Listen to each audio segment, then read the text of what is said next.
যেদিন সূর্যের তাপের নিচে মানুষদেরকে দাঁড় করানো হবে,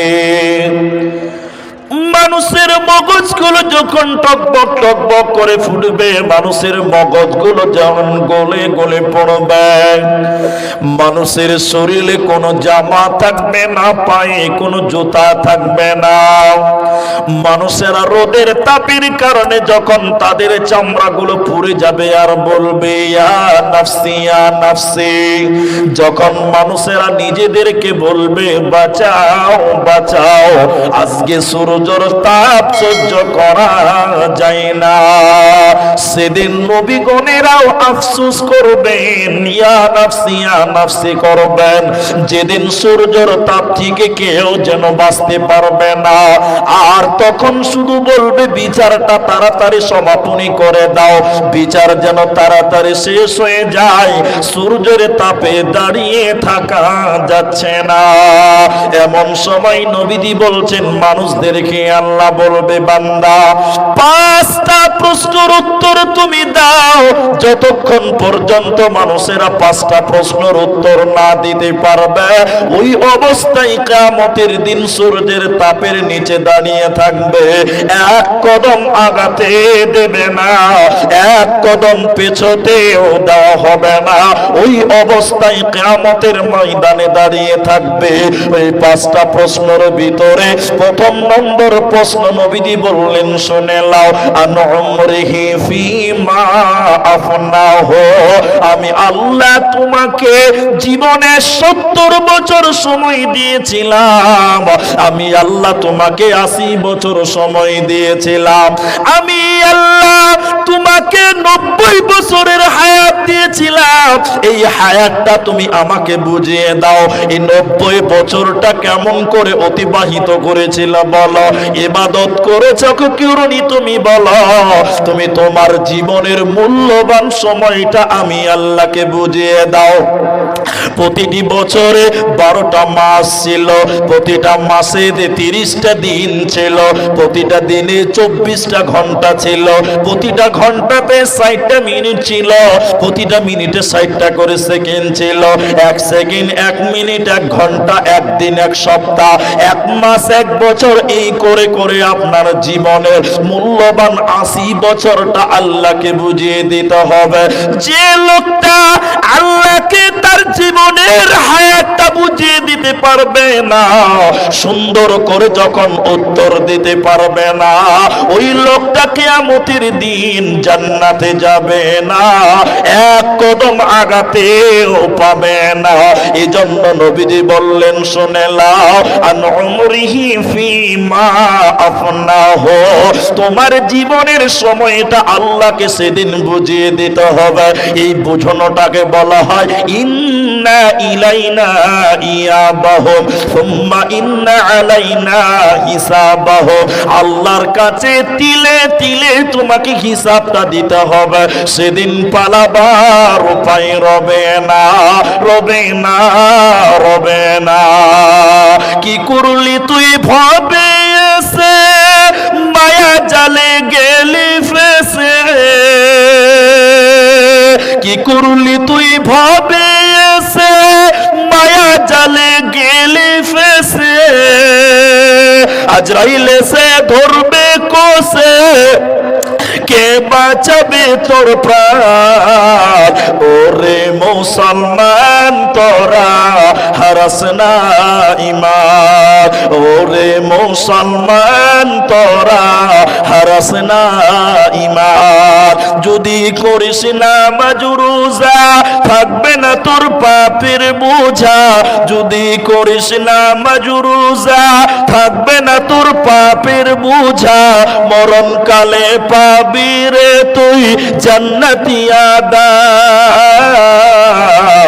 ওরে মুসলমান তোরা হারাস না ঈমান, ওরে মুসলমান তোরা হারাস না ঈমান। ও তুই মুসলমান, তোমার জীবনের সময়টা আল্লাহকে বুঝিয়ে দেওয়ার জন্য রেডি হয়ে যাও, না হলে বাঁচার উপায় রবে না, রবে না। এই বক্সের আওয়াজটা বড় না, তো এইভাবে আপনার পুরো জিন্দেগিটা আল্লাহকে বুঝিয়ে দিতে হবে। এজন্য একজন দার্শনিক বলছেন কি জানেন, মানুষের বয়স কোনোদিন বাড়ে না। মানুষের বয়স বাড়ে? আপনারা বলুন, বাড়ে? মানুষের বয়স বাড়ে না। মানুষের বয়স কি হয় বলুন তো? কমে। সমাজে কিছু কিছু কথা আছে, কথাগুলো উল্টা উল্টা না।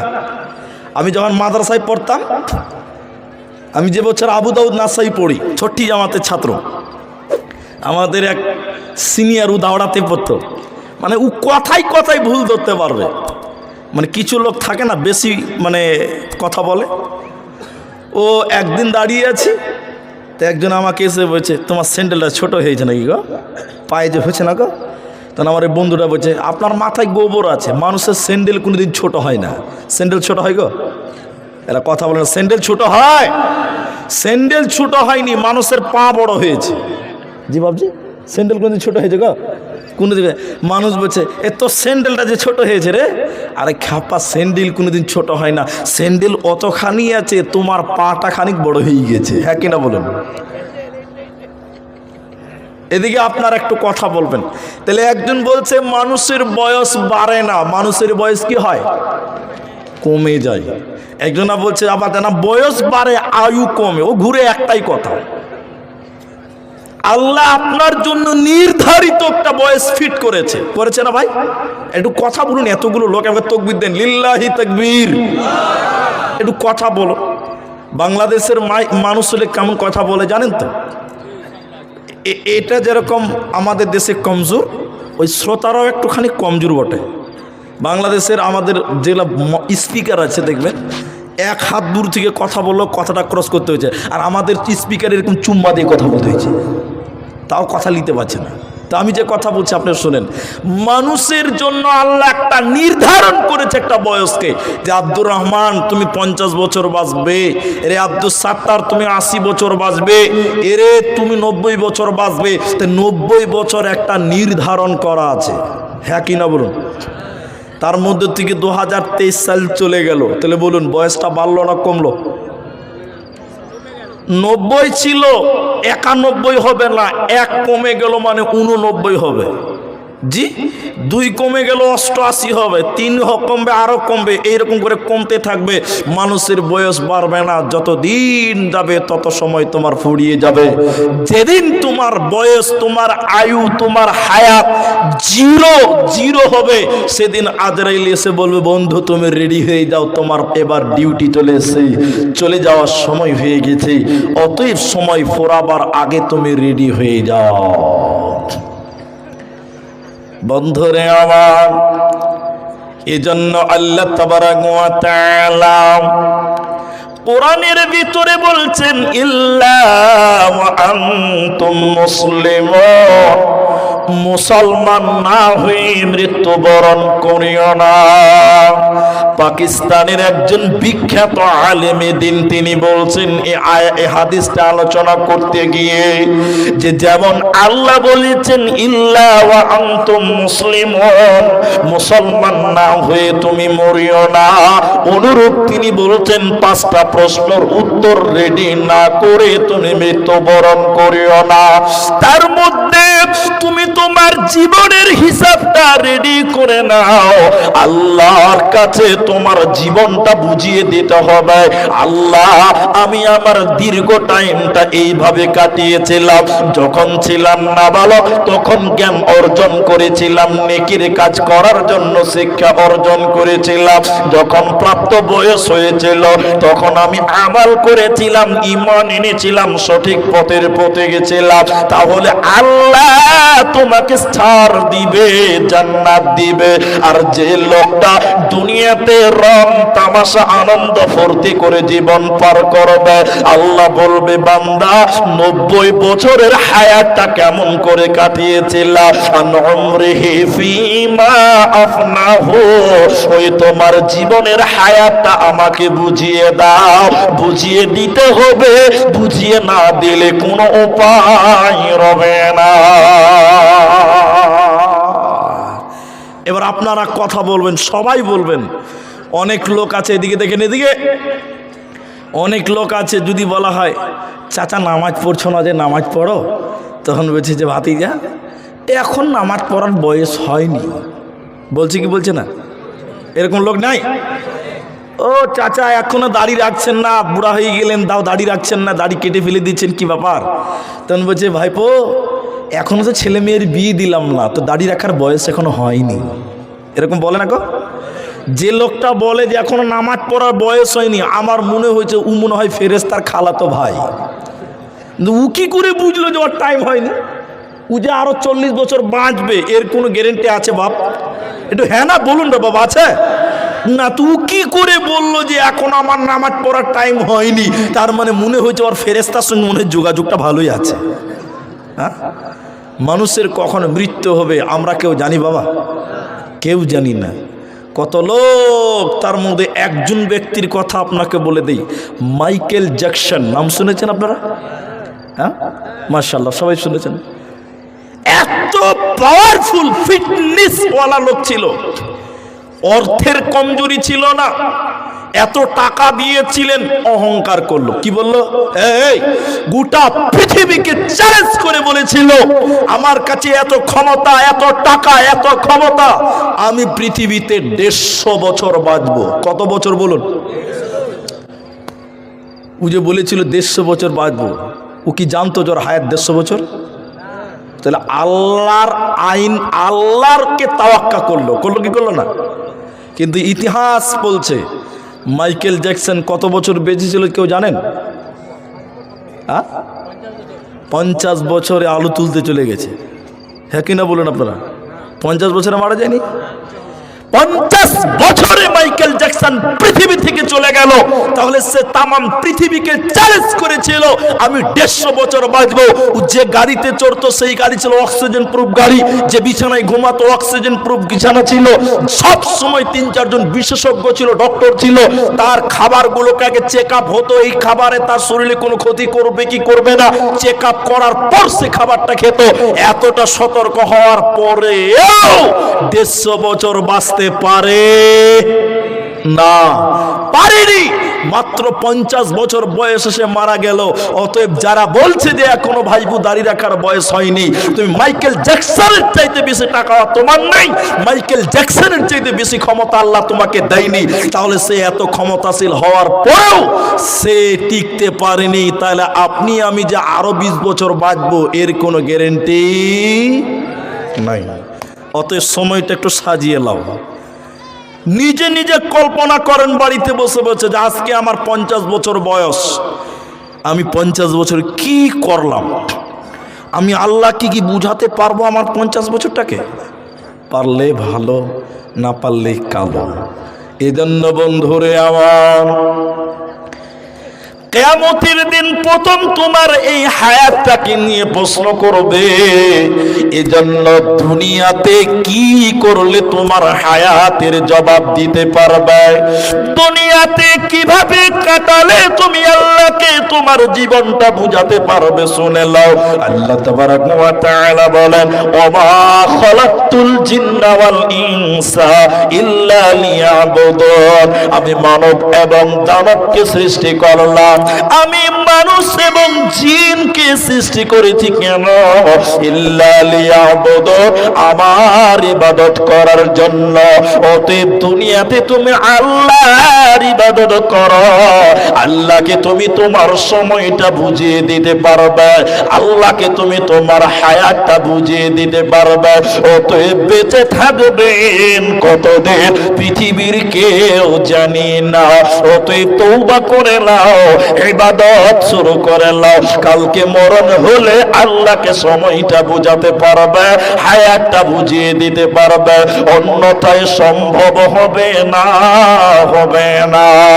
দ্বিতীয় নম্বর নবীজি বলছেন, সালাহু আন শাবাবিহিম হিমা আবলাহু, আল্লাহর নবী বলেন কিয়ামতের দিন মানুষকে দ্বিতীয় নম্বর জিজ্ঞাসা করবে, হে যুবকের দল, তুমি তোমার যৌবনকাল কোন পথে অতিবাহিত করেছো বলো।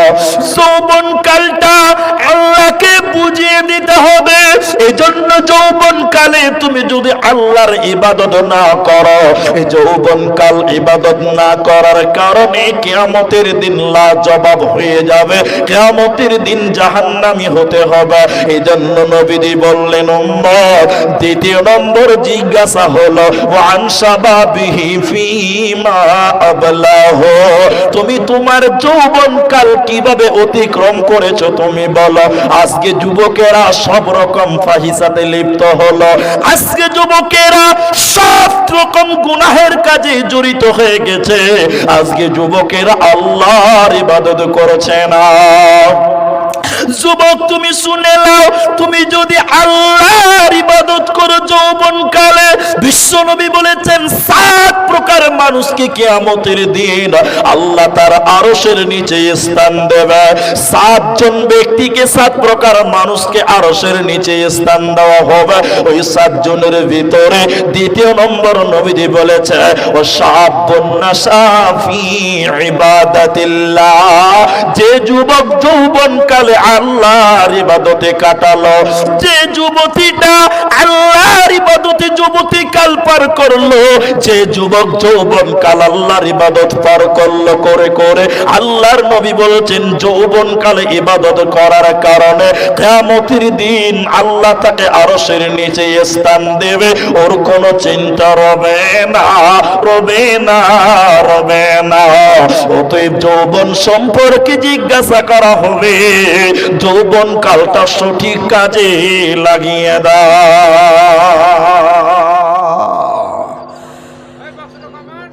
যুবক, ওই বক্সে বেশি আওয়াজ হয়েছে, ওইটাতে বেশি হয়েছে আর এটাতে কম হয়েছে, মুশকিল ব্যাপার। বাইরের বক্সটা তো ওইটা একটু কমাও, না পারলে একটু ঘোরাও। এদিকে আপনারা বিরক্ত হন না, এদিকে আমার দিকে তাকান। আচ্ছা তাইলে যৌবনকাল, আচ্ছা আল্লাহর কাছে যুবকদের মূল্য বেশি, প্রশ্ন করছি উত্তর দেন। এদিকে তাকান ভাই, আমার দিকে তাকান। আপনাদের পার্শ্বে ভালো বাজার কোথায় আছে? নলহাটি। বাস, নলহাটি বাজারে একটা নারকেলের দাম কত ভাই? নারকেল 25 টাকা 30 টাকা, না জি বাবু? 25 টাকা 30 টাকা নারকেল, যেটা ছিলা আছে, বুড়া পেকে গেছে। আচ্ছা কত? 30 টাকাই ধরলাম, 30 টাকায় মেনে নিলাম। ভাই আপনারা সবাই বলবেন, 2-3টা লোক কথা বলছেন, জানি না আপনাদের বিরক্ত লাগছে কিনা, তবে দ্বিতীয় প্রশ্নটা করছে, বলুন। ডাব, ডাব বুঝেন তো? ডাবের দাম কত ভাই? 40 টাকা? এত সস্তা? 50-এর নিচে ডাব পাওয়া যায় আপনাদিকে? 50 টাকা, মিনিমাম 50 টাকা। আমি শহর বাজারের কথা বলছি, 60-70 টাকাও নেই, তো আপনাদের এখানে 50 টাকা, তো আলহামদুলিল্লাহ। তাহলে নারকেলের দাম 30 টাকা 25 টাকা, আর ডাবের দাম সবাই বলুন না রে বাবা 50 টাকা। তাহলে দুনিয়ার লোকের কাছে, এদিকে দেখেন, দুনিয়ার লোকের কাছে নারকেলের দাম কম আর ডাবের দাম বেশি। কেন বলুন তো? ডাব হলো যুবক, ডাবটা কি, আর নারকেল বুড়া থুবড়ি মাল, কোনো লাভ নাই। বুড়া মানুষ যারা তারা রাখবে, আবার রাখলে হবে না।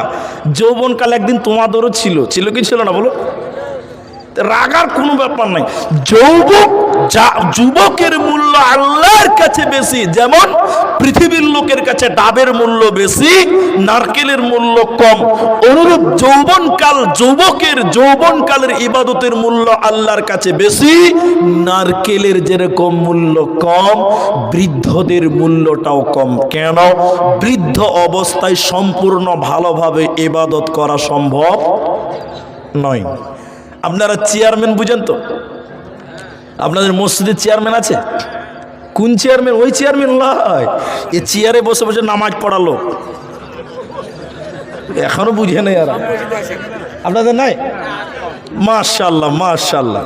তাহলে আপনাদের এই করমজি গ্রামে এলাকাতে নাই, আমাদের এলাকাতে, অধিকাংশ এলাকাতে মসজিদে গিয়ে দেখি ওরে চেয়ারম্যান রে, মানে কোণে 4টা-5টা করে চেয়ার লাগা আছে। আল্লাহু আকবার। এক জায়গাতে মানে দাঁড়িয়ে দাঁড়িয়ে ক্যারাম খেলছে, বুঝলেন? আপনারা বুঝেন এটা? ক্যারাম খেলছে বাজারে, একদম বাজারে। আমার গ্রামের কথাই বলছি, জান, সোশ্যাল মিডিয়া তাও বলে দিলাম, নাম তো বলিনি। ক্যারাম খেলছে সারাদিন, দাঁড়িয়ে দাঁড়িয়ে ক্যারাম খেলে বাড়ির সামনে, আর বাড়ি বাজারের কাছে। মসজিদে যখন যেছে তো আর পতাকা বলছে আবে চেয়ারটা লিয়ায়। সারাদিন দাঁড়িয়ে দাঁড়িয়ে ক্যারাম খেলছে, আর মসজিদে যে চেয়ারে বসে বসে নামাজ পড়ছে। এরকম লোক আছে না ভাই? এই চেয়ারম্যান আছে না দুনিয়াতে? অনেক আছে। এই মসজিদের চেয়ারটা ঢুকলো কেন জানেন? অনেক কারণ। এটা ছাড়া আরো কারণ হতে পারে, তার একটা মৌলিক কারণ। যারা দেখবেন চেয়ারে নামাজ পড়ছে, অধিকাংশ তারা যৌবনকালে আল্লাহর ইবাদত করেনি। একটা লোক 30 বছর, 25 বছর, 35 বছর, 40 বছর, 50 বছর নামাজ পড়লো না, এখন 55 বছর, ওর হাড্ডি পেকে গেছে, বুড়া হাড্ডি, এখন সঠিকভাবে রুকু করতে পারবে না। আপনারা হ্যাঁ না বলুন, পারবে? আর পিঠটা টেরা হবে না, হবে গো? হবে না। সারা জীবন রুকু করেনি, এখন হঠাৎ করে বুড়া মানুষ রুকু করতে যেছে, এরকম টেরা হয়েছে, তখন ওর পোতাকে বলছে চেয়ারটা লিয়ে তো ভাই নামাজটা পড়ে নি একটু। হ্যাঁ কি না বলুন? যৌবনকাল বেশি বেশি ইবাদত করো। যৌবনকাল সম্পর্কে আল্লাহ তোমাকে জিজ্ঞাসা করবে। অন্য জায়গায় ইমাম তিরমিজি হাদিস নিয়ে এসেছে, শুনে নাও। ইগতানিম খামসান ক্বাবলা খামসিন, 5টা জিনিস চলে যাওয়ার আগে 5টাকে গনিমত মনে করো। 5টা জিনিসকে মূল্যবান মনে করো, গনিমত মনে করো, হীরের টুকরো মনে করো। প্রথম নম্বর নবী বললেন শাবাবাকা ক্বাবলা হারামিকা, যৌবনকে নিয়ামত মনে করো বৃদ্ধ হয়ে যাওয়ার আগে। অতএব যৌবন একটা নিয়ামত। মানুষের জীবনে যৌবন একবার আসবে, যৌবন কালটা চাইতে হবে না। যেদিন যৌবন কাল ফুরিয়ে যাবে রে, 50 বছর বয়সে নামাজ পড়ে আল্লাহকে সাজদাতে কেঁদে কেঁদে যদি বলেন আল্লাহ 25 বছরের যৌবন কালটা আমাকে আবার দাও, নবীজি বলছেন মাথা ঠুকে মরে গেলেও দ্বিতীয়বার যৌবন কাল আর ফিরে পাবে না। এজন্য নবী বললেন 5টা জিনিসকে গনিমত মনে করো, নিয়ামত মনে করো। প্রথম নম্বর নবী বলেন শাবাবাকা ক্বাবলা হারামিকা, যৌবনকে নিয়ামত মনে করো বৃদ্ধ হয়ে যাওয়ার আগে। কেন কেন? এই যৌবন সম্পর্কে তোমাকে জিজ্ঞাসা করা হবে। ও আন শাবাবিহি ফিমা আবলাহু, তুমি যৌবন কালটা কেমন করে অতিবাহিত করেছিলে বলো, ইবাদত করেছো কি করো না? এখন যুবকেরা রাত দিন খালি ফোন নিয়ে খালি মোবাইলে গল্প করছে। হ্যাঁ ভাই, করছে না? আপনাদের এই জরুর মোড় আছে না, জরুর মোড় উমরপুরে, জরুর না ঠিক বললাম তো? ঠিকই বলছি, জরুর। ওখান থেকে ভিতরে ঢুকে গেলাম, রাস্তাটা ভালো, চেনা জানা রাস্তা। আমি বললাম যে এটি দিয়ে রাস্তাটা ভালো হবে, তো বেশ ভালো। এইটুকু একটু ভিতর ছিল, এটা আলাদা ব্যাপার। তো দেখছি যে এই রাস্তাতে কয়েকটা বেটি ছেলে আর 2-3টা ছেলে এক জায়গাতে বসে হাঁটছে আর গল্প করছে। হ্যাঁ, বীরভূম থেকে পাড়ুই, বীরভূম পাড়ুই, এটা তো বীরভূম পড়ছে। পাড়ুই থানা আছে না, এটা থানা আছে তো পাড়ুই। বীরভূমের পাড়ুই থানা থেকে জলসা করে রাতারাতি গাড়িতে আসছিলাম। সে খুব ভালো লাগে বীরভূমের একটা জিনিস জানেন, এ মাঠে মাঠে রাস্তা খুব সুন্দর, ধান লাগা আছে 2 সাইডে, ভালো লাগে। তা রাতে আসছি, তো এক জায়গাতে মানে কলতলা আর কি, তো একটা মেয়ে ফোন ধরে আছে, রাত তখন অনুমানিক 2:30-3টা বাজে, আমরা জালসা করে ফিরছিলাম, ফোনে গল্প করছে। আর কি করে থাকবে বলো, ছেলেরাও ফোনে গল্প করছে, মেয়েরাও গল্প করছে। আজকে যুবক যুবতী ছাড়া সব এই যুবক যুবতী এই বয়সে তারা সবচেয়ে বেশি গুনহার কাজে আজকে লিপ্ত হয়েছে কি হয়নি বলুন? কিন্তু যুবকদের জন্য 2টি স্পেশাল ইবাদত আছে। সবাই বলুন কটা? 2টি খুব মূল্যবান মনে করেন। এক, এমন একটা ইবাদত বৃদ্ধদের জন্য মাপ, শিশুদের জন্য মাপ, নারীদের জন্য মাপ। শুধুমাত্র ওই ইবাদতটা হলো যুবকদের জন্য। কেউ বলতে পারবেন ইবাদতটা কি? কি গো? জিহাদ। মাশাআল্লাহ, এমন একটা ইবাদত, তার নাম জিহাদ। বৃদ্ধদের জন্য মাপ, শিশুদের জন্য মাপ, মহিলাদের জন্য মাপ, শুধুমাত্র তরুণদের জন্য, যুবকদের জন্য। আল্লাহ তাবারাক ওয়া তাআলা বলেন, যুবক রে, তুমি যদি জিহাদের ময়দানে মারা যাও, শহীদ হয়ে যাও, আমি আল্লাহ বিনা হিসাবে তোমাকে জান্নাত দিব। বলুন সুবহানাল্লাহ। এজন্য যারা আল্লাহর রাস্তায় জিহাদ করবে তারা হলো যুবক, আর যুবকদেরকে বিনা হিসাবে আল্লাহ জান্নাত দেবে। এটা হলো যুবকদের জন্য স্পেশাল ইবাদত। দ্বিতীয় নম্বর ইবাদতটা কি? যুবক রে, পুরুষের দল, তুমি আল্লাহকে যৌবনকাল বুঝিয়ে দিতে হবে কি করলে তোমার বিচার সহজ হবে। যৌবনকালে তুমি বেশি বেশি কামাই করো। আল্লাহ পুরুষদের ব্যাপারে বলেছেন, ওয়াবিমা আনফাকু মিন আমওয়ালিহিম, মাল ইনকাম করো। যুবক পুরুষের দল, খরচা করো তোমার নারীদের পেছনে। অতএব যৌবনকালে তোমাকে কামাই করতে হবে, মাল ইনকাম করতে হবে। ইসলাম কোনোদিন অলসতার জীবন করতে বলে না। এদিকে তাকান ভাই, কিছু কিছু লোক আছে দেখবেন, আপনাদের এখানে আছে কিনা হ্যাঁ না বলবেন। একদিন কাজ করবে তো 3 দিন কাজে যাবে না, ওই একদিনের টাকা শেষ করবে তো আবার কাজে যাবে। একে কি বলে আপনাদের ভাষায়? অলস। কি বলছেন বলো, আমাকে বলুন কি হচ্ছে। ও, যাদের খাওয়া বাকি আছে ওই মাদ্রাসায় খাওয়া চলছে, খেয়ে আসে, বন্ধ হয়ে যাবে। আচ্ছা এদিকে তাকান, মানে খাওয়ার কথা বললেই বয়ান শেষ হয়ে যাবে। তো এদিকে তাকান, আমাদিকে তাকান, নষ্ট না হয়। তো বলে দিলাম, বাস আর বলবো না। এদিকে আমাদিকে দেখেন, কথা হলো যে এরকম কিছু লোক আছে যে একদিন কাজ করবে 3 দিন কাজ করে না, এরকম ঢিলা কিছু অলস লোক আছে না ভাই? হ্যাঁ, আমি এক জায়গাতে এই কথাটা বলেছি, তখন একটা লোক বলছে, মুনি সাহেব এই ছেলেটা এরকম কাজে যেতে চায় না, নগদে প্রমাণ দিচ্ছে। আল্লাহ বলছেন যুবকদের ইনকাম করতে হবে, এটা ফরজ। এটা কি ফরজ? এদিকে তাকান ভাই, একটা 75 বছর বয়স্ক লোক মসজিদে জোহরের নামাজ পড়তে গেল খাবার খেয়ে, তো বলছে যে আর বাড়ি যাব না, একবারে আসরের নামাজটা পড়েই বাড়ি যাব। বয়স কত? 75। এবার জোহরের নামাজ পড়ে বয়স্ক লোক মসজিদের এক কানায় যে জিকির করতে লাগলো, তসবিহ করছে, সুবহানাল্লাহ, আলহামদুলিল্লাহ, আল্লাহু আকবার, লা ইলাহা ইল্লাল্লাহ, সুবহানাল্লাহ, আলহামদুলিল্লাহ, আল্লাহু আকবার, এই জিকির করছে একদম জোহর থেকে আসর করে দিবে। এখন আমার মতন 30 বছর একটা টকবগে যুবক তখন ওই বুড়ার দিকে তাকিয়ে বলছে, হবে বুড়া তো নিয়ে কি লুটালি নেবে, জোহর থেকে আসর অব্দি নিয়ে কি লিছে, তা আমরা কি করব? যুবক আমার মতন চ্যাংরা যুবক বলছে যে দেখছি বুড়া, আমিও নিয়ে কি করবো। এই বুড়া দেখে চ্যাংরা এবার মসজিদের এক কোণা দিয়ে বলছে, হবে বুড়া তুই দেখ, সুবহানাল্লাহ, আলহামদুলিল্লাহ, আল্লাহু আকবার, জোরে জোরে তাসবিহ করছে। আচ্ছা আপনার এদিকে দেখান, এই 75 বছরের বয়স মানুষটা সুবহানাল্লাহ আলহামদুলিল্লাহ বলছে, এটা তার করা ঠিক হয়েছে না ভুল হয়েছে? হ্যাঁ ঠিক আছে। আর যুবক ছেলেটা বলছে, বুড়ার জিকির আজগার দেখে বলছে না আমিও করব, ও এবার সুবহানাল্লাহ আলহামদুলিল্লাহ একদম নিকিতে পাল্লা পাল্লে শুরু করলো। আচ্ছা আপনারা বলুন, যুবক ছেলেটার জন্য ইবাদত করা ঠিক আছে না ভুল হলো? কেউ বলছেন ঠিক আছে, তো কেউ বলছে ভুল হয়েছে।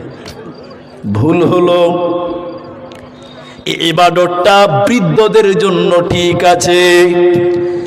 সুবহানাল্লাহ, আলহামদুলিল্লাহ, এটা হলো নফল, এটা হলো নফল, এটা ফরজ নয়। আর হালাল রুজি ইনকাম করাটা ফরজ। যুবক রে, আল্লাহ কি বলেছেন শোনো, ফাইদা কুদিয়াতিস সালাতু ফান্তাশিরু ফিল আরদি, যখন তোমাদের নামাজ হয়ে যাবে তো ফান্তাশিরু ফিল আরদি, তখন তোমরা জমিনে বেরিয়ে যাও, ওয়াবতাগু মিন ফাদলিল্লাহ, আল্লাহর ফজলকে তালাশ করার জন্য বেরিয়ে যাও, আল্লাহর হালাল রুজিকে তালাশ করার জন্য বেরিয়ে যাও। অতএব যুবক রে, তখন যখন নামাজ হয়ে যাবে তখন ময়দানে বেরিয়ে যাও। তুফান্তাশিরু ফিল আরদে, ময়দানে তোমরা নেমে যাও, আল্লাহর হালাল রুজিকে তোমরা অন্বেষণ করো। তাহলে হালাল রুজি ইনকাম করাটা হলো ফরজ, আর সুবহানাল্লাহ আলহামদুলিল্লাহ এটা হলো নফল। তাহলে বৃদ্ধ এখন ইনকাম করতে পারবে না, কষ্ট করতে পারবে না, এজন্য সে সুবহানাল্লাহ আলহামদুলিল্লাহ জিকির করবে। আর যুবকের দল, তুমি মসজিদে সুবহানাল্লাহ করতে পারো না, এটা তো নফল, তোমার জন্য ফরজ ইবাদত হলো ইনকাম করা। অতএব যুবকদের দ্বিতীয় নম্বর ইনকাম কাজ হলো, দ্বিতীয় নম্বর ইবাদত হলো তোমাকে হালাল রুজিকে অন্বেষণ করা। তাহলে দ্বিতীয় নম্বর প্রশ্নটা হয়ে গেল। 3 নম্বর নবীজি বলছেন শুনে নাও, ও মালিহি, আল্লাহ 3 নম্বর জিজ্ঞাসা করবে, আব্দুর রহমান তোমার জীবনে তুমি যে দুনিয়াতে আপনার কিনা 5 কোটি টাকা কামাই করেছিলা, তুমি দুনিয়াতে এত টাকার মালিক হয়েছিলা, কিভাবে তুমি মালিক হয়েছিলা তুমি বলো? তোমার ইনকামটা হালাল ছিল না হারাম ছিল বলো? অতএব মুসলমান, ইনকাম সম্পর্কে আল্লাহ কিয়ামতের দিন জিজ্ঞাসা করবে, মাল সম্পর্কে জিজ্ঞাসা করবে, ওই মালগুলো হালাল পন্থায় ছিল না হারাম ছিল। আল্লাহর নবী বলেছেন, ইয়াতি আলান নাসি জামানুন, এমন একটা জামানা আসবে রে, মানুষেরা তাওয়াক্কা করবে না, মানুষেরা পরোয়া করবে না, হারাম কর্মে লিপ্ত হয়ে যাবে, কেউ তাওয়াক্কা করবে না। এই জন্য কিয়ামতের দিন জিজ্ঞাসা করা হবে, তুমি মাল ইনকাম করেছিলা, এত টাকা কামাই করেছিলা, হালাল টাকা না হারাম টাকা? এই ব্যাপারে আল্লাহকে জবাব দিতে হবে, না হলে বাঁচার উপায় রবে না, রবে না।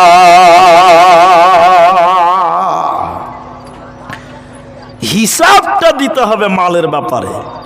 শুধু তাই নয়, আল্লাহ নবী এর পরে বলবেন, মাল ইনকাম করেছিলা, ওইটা তো প্রশ্ন থাকবে, ওটা বলবো। দ্বিতীয় নম্বর প্রশ্ন করা হবে, ওই মালগুলো তুমি কোন পথে নষ্ট করেছিলা, কোন পথে ব্যয় করেছিলা বলো? অতএব কামাই কিভাবে করলে আর কিভাবে খরচ করলে, এই 2টি প্রশ্ন কিয়ামতের দিন নবীজি বলেছেন আল্লাহ করবে। উত্তর দিতে না পারলে কিন্তু উপায় রবে না। নিজের টাকা যা মন চাই তাই করবেন, এটা আপনার বিবেক বলছে, এটা আপনার বিবেক বলছে যে আমার টাকা আমি কি করবো, এটা আমার ব্যক্তিগত ব্যাপার। কিন্তু কোরআনের শব্দগুলো যদি আপনি দেখেন, আল্লাহ কোনোদিন পৃথিবীতে বলতে পারবেন না যেটা আমার টাকা, কোনোদিন বলতে পারবেন না। কোরআনের শব্দ জানেন, আল্লাহ যেখানে দান করার কথা বলেছেন সেখানে কি বলেছেন? ওয়া আনফিকু মিম্মা রাযাকনাকুম মিন ক্বাবলি, আমি আল্লাহ তোমাদেরকে যা রিজিক দিয়েছি ওই জায়গা থেকে তুমি ব্যয় করো। তাহলে টাকা দিয়েছেন কে? আল্লাহ। এবার আপনি বলবেন আমার টাকা দিয়েছেন তো আল্লাহ, মালিক কে? আল্লাহ। এই জন্য আল্লাহ বলবেন, আমি তোকে 5 কোটি টাকার মালিক বানিয়েছিলাম দুনিয়াতে, তোর জীবনে সর্বমোট টাকা ছিল 5 কোটি টাকা, তো টাকাটা কিভাবে তোর কাছে এসেছে ওইটা বল, আর কিভাবে খরচ করেছিস সেটাও তোকে বলতে হবে, তোমাকে বলতে হবে। এই জন্য নবীজি বলেছেন, গরিবেরা জান্নাতে যাবে বড় লোকদের চাইতে 500 বছর আগে। কত বছর? 500 বছর মানে জানেন? এই 500 বছর জানেন? আল্লাহু আকবার, 500 বছর আগে জান্নাতে যাবে গরিবেরা বড় লোকদের। কেন জানেন? বড় লোকদের চাইতে কেন আগে জান্নাত যাবে? বলছে গরিবের মাল কম, টাকা কম, সম্পদ কম, যার মাল কম তার হিসাব কম, যার টাকা বেশি হিসাব বেশি। গরিবদের টাকা নাই, হিসাব নাই, ওসর নাই, যাকাত নাই, কোনো ভেজাল নাই। আপনার আমার আছে 5 কোটি টাকা, প্রতিটি কোটিতে এতটি লক্ষ ছিল, প্রতিটি লাখাতে কত টাকা যাকাত বের হবে, যাকাত দিয়েছো কি দাওনি, ওসর দিয়েছিলে কিনা 10 বিঘা ধান ছিল, এরকম যত যার মাল মাল আছে, ওই মাল সম্পর্কে আল্লাহকে বুঝিয়ে দিতে হবে, আল্লাহ আমি এমন করে ইনকাম করেছিলাম, হালাল পন্থা ইনকাম করেছিলাম, আর এইভাবে ব্যয় করেছিলাম, এজন্য টাকা ইনকাম করবে তো ভাবনা চিন্তা করা, আর টাকা খরচ করবে সেটাও ভাবনা চিন্তা করে করিও। নিজের মন মতন খরচ করলে আল্লাহর কাছে জবাব দিতে হবে। দুটি কথা আমাদের জামানায়, এই মানে এই এখনকার জামানায় এক জায়গাতে বলছে মৌলানা সাহেব এখন মুলবিদের দোয়াও কবুল হচ্ছে না। আপনারা কি বলছেন? এক জায়গাতে বলছে মুলি সাহেব এখন মুলবিদের দোয়া কাজে লাগে না, আর আগেকার জামানায় মুলবিদের দোয়া কাজে লাগতো। মানে বলতে চাইছে সব দোষগুলো মুলবিদেরই দোষ, এটা বলতে চাইছে। তা না, আমি বললাম কেউ যদি হারাম খায় তাহলে তার দোয়া কবুল হবে না? হবে? বলুন হবে? একটা হাদিস আপনাকে বলি, এদিকে তাকান। বিদেশ থেকে একটা লোক এসে আল্লাহ নবী কাবার সামনে এসে দোয়া করছে, কাবার সামনে দোয়া করছে, যে সে জায়গায় লয়। তা আল্লাহ নবী দেখছেন আর বলছেন কি করে এই লোকটার দোয়া কবুল হবে? মালবাসুহু হারাম, ওর পোশাক আছে হারাম, গুজিয়া বিল হারাম, ওর মাংস হারাম, ওর জীবিকা নির্বাহ হারাম, ওর খাদ্য হারাম, সব কিছু হারাম খাদ্য দিয়ে শরীর গঠিত হয়েছে। এই হারাম খাওয়ার কারণে তার দোয়া কি করে কবুল হতে পারে? কবুল হবে না। তো একজন বলছে মুলি সাহেব এখনকার মুলবিদের দোয়া কবুল হচ্ছে না। তা আমি বললাম হারাম খেলে কোনোদিন দোয়া কবুল হবেও না।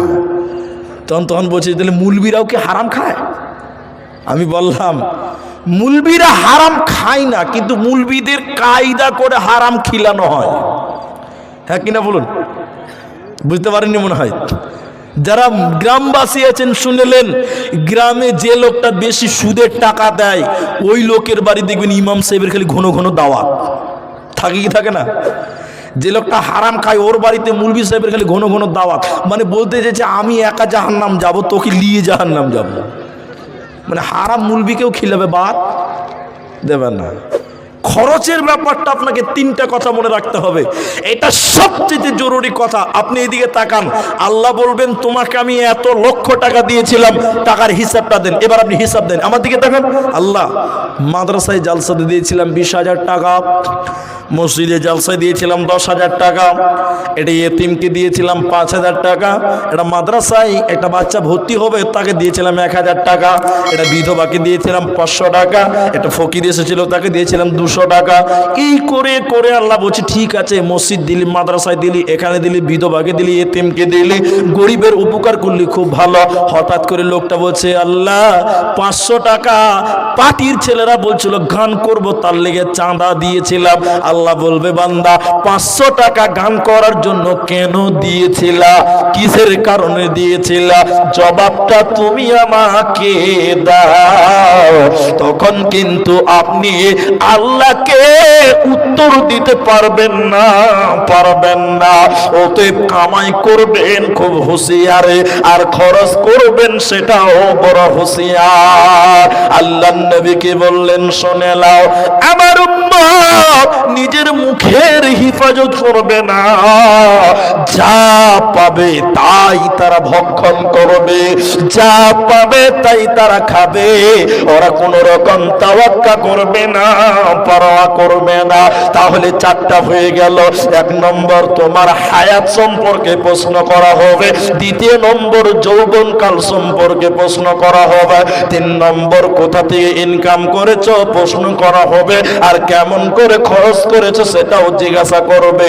অতএব নিজের মাল বিবেচনা করে তুমি খরচ করিও, না হলে মালের কারণে আল্লাহ জাহান্নাম দেবে, কোনো উপায় রবে না। আর 5 নম্বর নম্বর বিশ্বনবী বলে কিয়ামতের দিন আল্লাহ তাবারক ওয়া তাআলা জিজ্ঞাসা করবে বান্দা তুমি বলো যা জেনেছিলা যা জ্ঞান অর্জন করেছিলা ইলম হাসিল করেছিলা তা মোতাবিক তুমি আমল করেছো কিনা বলো সেই মোতাবিক তুমি কাজ করেছিলা কিনা তুমি বলো অতএব যা জেনেছো তা মেনেছো কিনা বলো যদি জেনে শুনেও না মানো এই জানার কারণে আল্লাহ তোমাকে জাহান্নামে দিয়ে দেবে সাহাবীদের অভ্যাস ছিল কেমন ক্বালু সামি'না ওয়া আতা'না সাহাবায়ে কেরাম যখন শুনতেন শোনার সঙ্গে সঙ্গে তারা ইতাআত করতেন অনুসরণ করতেন অনুকরণ করতেন অতএব মুসলমান যা শুনেছো তা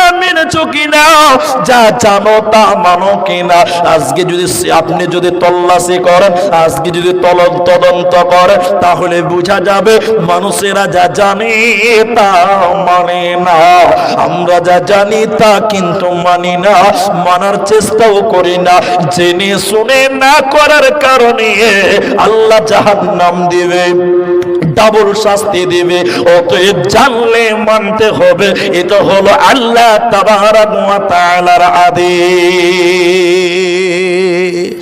কি জানেন এবার জানার ব্যাপারটা নিয়ে আপনাদের সামনে একটু আলোচনা করব কি জানেন জেনে মেনেছেন কিনা একটু বলুন যা জ্ঞান অর্জন করেছিলেন তা মানেন কিনা মানেন বলেন সবাই আমরা জানি যে নামাজ পড়তে হয় জানেন না ভাই কে জানে না যে নামাজ পড়তে হয় এটা জানে না এমন কেউ আছে সবাই জানি যে আমরা নামাজ পড়তে হয় কিন্তু আপনারা বলুন সবাই নামাজ পড়ে বলুন পড়ে না সবাই জানে যে আল্লাহর ফরজ রোজা রাখতে হয় কিন্তু বলুন রাখে সবাই গ্রামে যারা নামাজ পড়ে না রোজা রাখে না আমার মনে হয় ওরাই বেশি ফতোয়া দেয় হ্যাঁ কিনা বলুন যারা নামাজ রোজা করে না ওদের ফতোয়া লম্বা বেশি কথা হ্যাঁ কিনা বলুন অনেক দেখবেন অনেক অনেক অনেক বাসে